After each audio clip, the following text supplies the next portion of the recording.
Hello! I am Elijah Dominique Osoteo, and today we are going to learn about electromagnetic waves.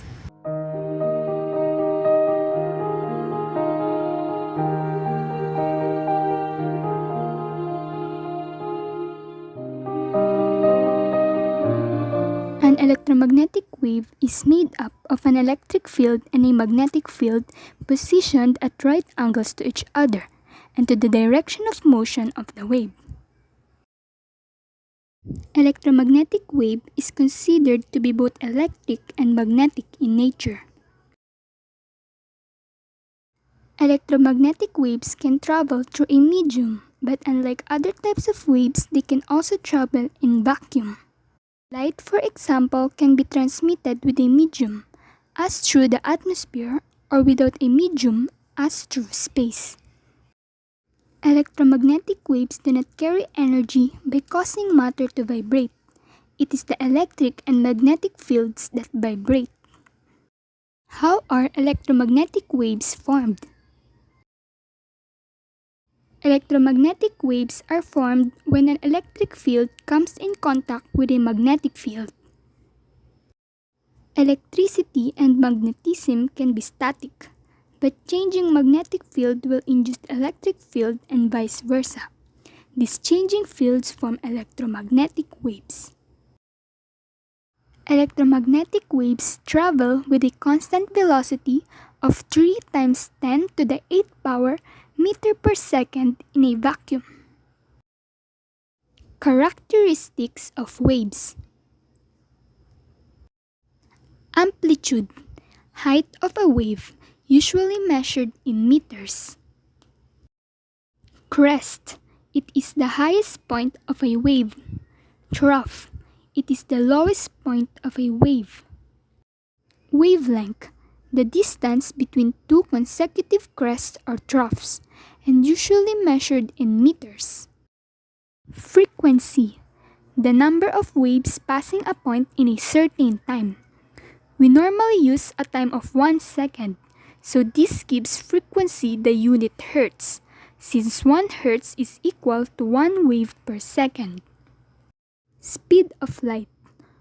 All electromagnetic wave travels at the same speed, which is about 3 times 10 to the 8th power meter per second through a vacuum. Electromagnetic waves obey the following wave formula. Wave speed is equals to frequency times wavelength. Here is an example problem. An electromagnetic wave has a wavelength of 4 meters in a vacuum space. What is the frequency of the EM wave? Let us take note first the given. The wavelength, which is 4 meters, and the velocity, which is 3 times 10 to the 8th power meter per second. Next, we should take note what we are trying to find in the problem. In this problem, we are trying to find the frequency of the electromagnetic wave. Now, let's remember our formula, which is velocity is equals to frequency times wavelength. For our solution, we must first derive our formula. Since we are trying to find the frequency, our formula will be frequency is equals to velocity divided by wavelength. Next, we will substitute our given. Then it will be frequency is equals to 3 times 10 to the 8th power meter per second divided by 4 meters. Then our answer will be frequency is equals to 75 million hertz or 75 megahertz. Next, here are some scientists who contributed in finding out more about electromagnetic waves. We have James Clerk Maxwell, Andre Marie Ampere, Michael Faraday, Heinrich Hertz, and Hans Christian Ørsted.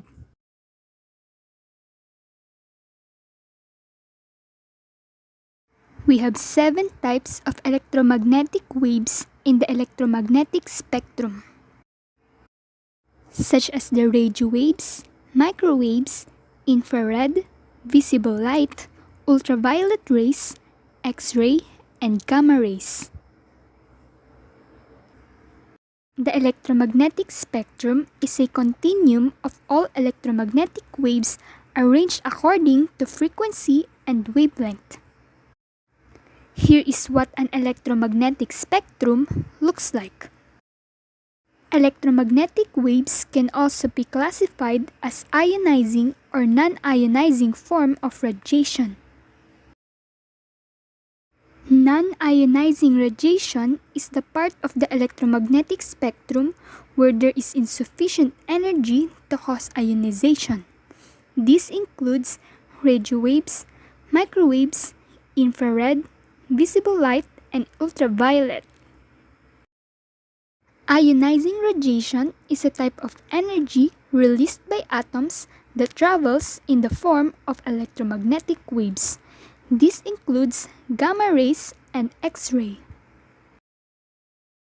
Also take note that ionizing EM waves are more dangerous to humans than non-ionizing. Uses and effects of electromagnetic waves. Radio waves. Radio waves have the lowest frequencies but have the longest wavelength. Radio waves are best known for their use in communication technologies, such as radios, televisions, and mobile phones. Microwaves. Microwaves can be used in cooking food, for microwaves cause water and fat molecules to vibrate, which makes the substances hot. Mobile phones also use microwaves, as they can be generated by a small antenna, which means that the phone doesn't need to be very big. Wi-Fi also uses microwaves.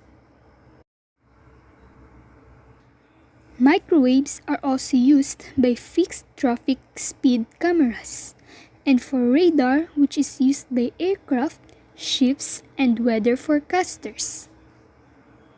Prolonged exposure to significant levels of microwaves is known to cause cataracts in your eyes, which is a clouding of the lens preventing you from seeing clearly.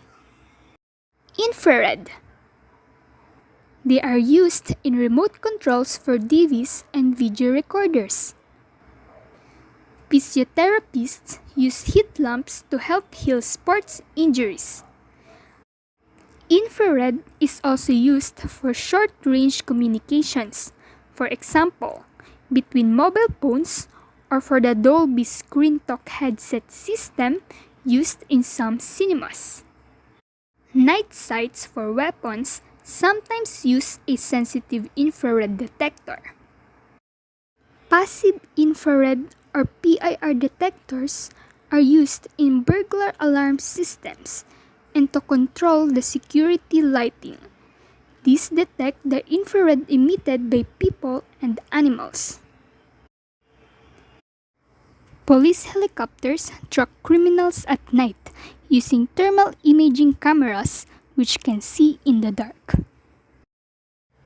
Weather forecasters use satellite pictures to see what's heading our way, because some of the images they use are taken using infrared cameras, which can show cloud and rain patterns more clearly. Visible light. White light is actually made up of a whole range of colors mixed together. Lasers are used in compact disc and DVD players, where the light is reflected from the tiny pits in the disc and the pattern is detected and translated into sound or data. Lasers are also used in laser printers and in aircraft weapon aiming systems. Too much light can damage the retina in your eye. Avoid looking at something very bright such as the sun. Ultraviolet. Uses for UV light include getting a suntan, detecting forged bank notes in shops, and hardening some types of dental filling. You also see UV lamps or backlights in clubs, where they make your clothes glow. This happens because substances in washing powder fluoresce absorb the UV and then re-radiate the energy at a longer wavelength when UV light strikes them. Ultraviolet rays can be used to kill microbes. Food and drug companies also use UV lamps to sterilize their products. Suitable doses of ultraviolet rays cause the body to produce vitamin D, and this is used by doctors to treat vitamin D deficiency and some skin disorders. Large doses of UV can damage the retina in your eye, so it's important to check that your sunglasses will block the UV light. Large doses of UV cause sunburn and even skin cancer.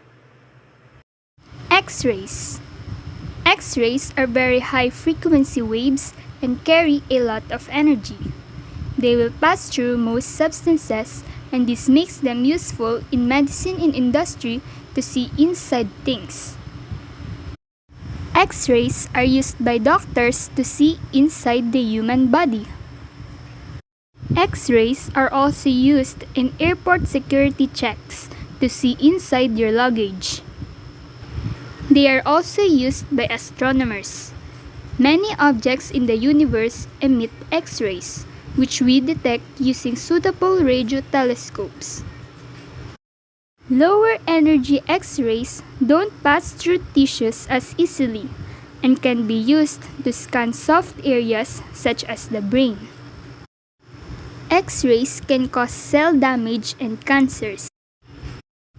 Radiographers in hospitals stand behind a shield when they X-ray their patients. They take many images each day and could quickly build up a dangerous dose themselves. Gamma rays. Gamma rays are given off by stars and by some radioactive substances. They are extremely high frequency waves and carry a large amount of energy.